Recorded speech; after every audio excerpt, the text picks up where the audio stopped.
दोस्तों आज की अपनी इस वीडियो में हम बात करेंगे क्वेश्चनिंग ऑफ एफआईआर पर।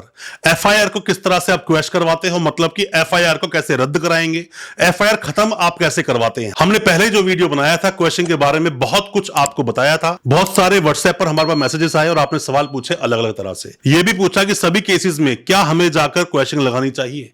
दोस्तों क्वेश्चन लगाना तो आपका वैसे अधिकार है, आपको लगानी चाहिए अगर आपके ऊपर कोई भी फेक एफआईआर हुई है तो। पर बहुत सारे लोग क्वेश्चन का सहारा लेते नहीं है, इसी वजह से केस आगे चलता है। बाद में एंटीसिपेटरी बेल लगानी पड़ती है, प्रॉब्लम्स होती हैं, अरेस्ट किया जाता है, जेल तक आपको भेज देते हैं। आपको कब तो क्वेश्चन लगाना चाहिए, कब नहीं लगाना चाहिए, क्या वर्डिक्ट्स आते हैं, क्या है जजमेंट्स, कई सारी आज बात करेंगे अपने इस वीडियो में।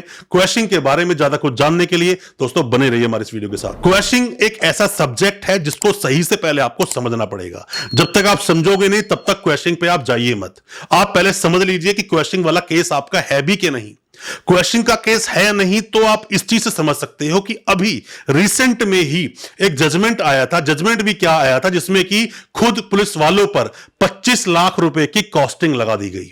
और क्यों लगा दी गई? क्योंकि जब एफआईआर दर्ज हुई तो वो मामला सिर्फ एक सिविल मैटर था, जिसको पुलिस ने कलर दे दिया 467, 468 जैसे सीरियस ऑफेंसेस का, जिसमें 467 में उम्र कैद तक का प्रावधान है।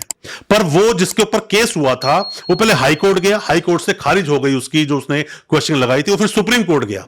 सुप्रीम कोर्ट गया तो वहां पर देखा सुप्रीम कोर्ट ने कि इस मामले को पूरी तरह से सिविल को क्रिमिनल बना दिया गया है। तो ऐसे मामलों में अगर आपको भी लगता है कि मेरा मामला खामखा क्रिमिनल बनाया गया है, सिर्फ मैं चीटिंग फॉर्जरी केस की बात नहीं कर रहा हूं, ये रेप केस हो सकता है, ये पॉक्सो केस हो सकता है, ये एनडीपीएस केस हो सकता है, कोई भी मामला हो सकता है, बस आपके पास उसका एविडेंस होना चाहिए। अगर एविडेंस है, खासकर रेप के मामलों में कई बार देखा जाता है कि कंसेंट का मामला होता है, उसको रेप के कलर दे देते हैं उसको। और हालांकि अब नए कानून में तो प्रॉब्लम और भी आ गई है।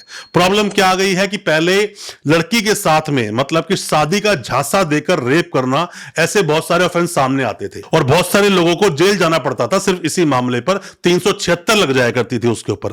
पर अब जो नया कानून आ रहा है, स्पेसिफिक एक धारा बना दी गई है कि अगर कोई शादी का झांसा देकर किसी के साथ फिजिकल होता है तो ऐसे में उसके लिए स्पेसिफिक एक धारा है। अब सिर्फ 376 मामला नहीं चलेगा, अलग से एक कानून बना दिया गया है, उस पर इस तरह से एक्शन किया जाएगा।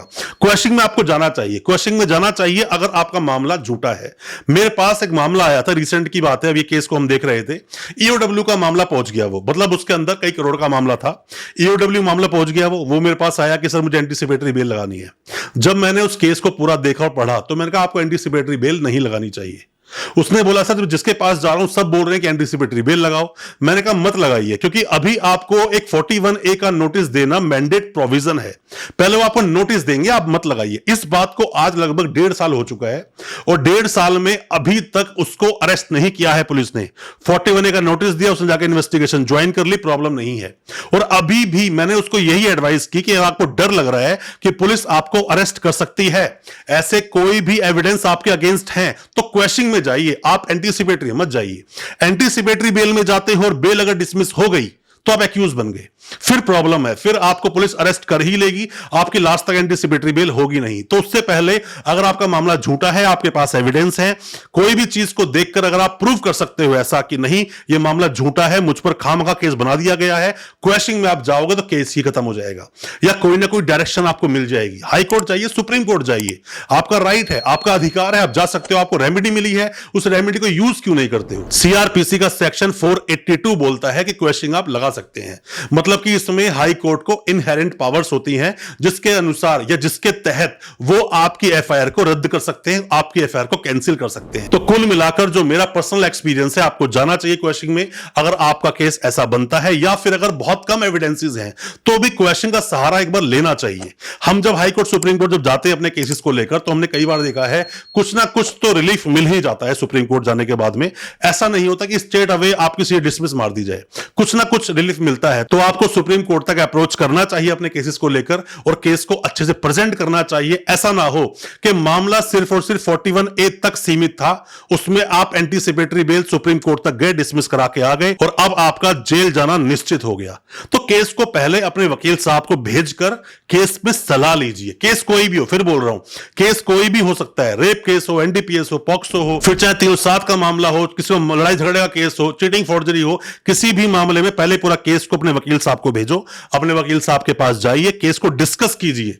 बिना डिस्कस करे, बिना एडवाइस लिए आपको सीधा एंटीसिपेटरी की तरफ नहीं भागना चाहिए। मैं आपको फिर बता रहा हूं, जैसे आप डॉक्टर से पहले प्रिस्क्राइब कराते हो ना, प्रिस्क्रिप्शन लेते हो कि मैं कौन सी मेडिसिन लूं कौन सी नहीं, खुद तो मेडिसिन नहीं खाते और खुद खाओ तो प्रॉब्लम हो सकती है। तो ऐसे में ही वकील साहब से आपको एडवाइस जरूर लेनी चाहिए, सीधा एंटीसिपेटरी बेल जाने से पहले, या फिर और भी बहुत सारी रेमेडीज होती हैं, उन रेमेडीज को भी आप फॉलो कर सकते हैं।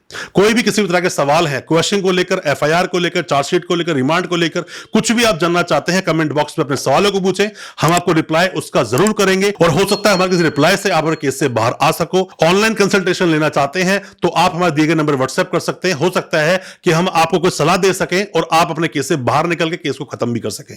दोस्तों, उम्मीद करता हूं हमारा वीडियो आपको अच्छा लगा होगा। अच्छा लगा हो आज का वीडियो, हमारी वीडियो को ज्यादा से ज्यादा अपने दोस्तों, परिजन, परिवार तक शेयर करें ताकि वो भी अपने आप को कानूनी जानकार बना सके। हमारे चैनल को सब्सक्राइब करना बिल्कुल ना भूलें, साथ में लगा बेल आइकन जरूर दबा दें ताकि इसी तरह की लीगल अवेयरनेस की वीडियोस आप तक पहुंचा सके सबसे पहले। बहुत बहुत शुक्रिया और धन्यवाद हमारे इस वीडियो के साथ बने रहने के लिए।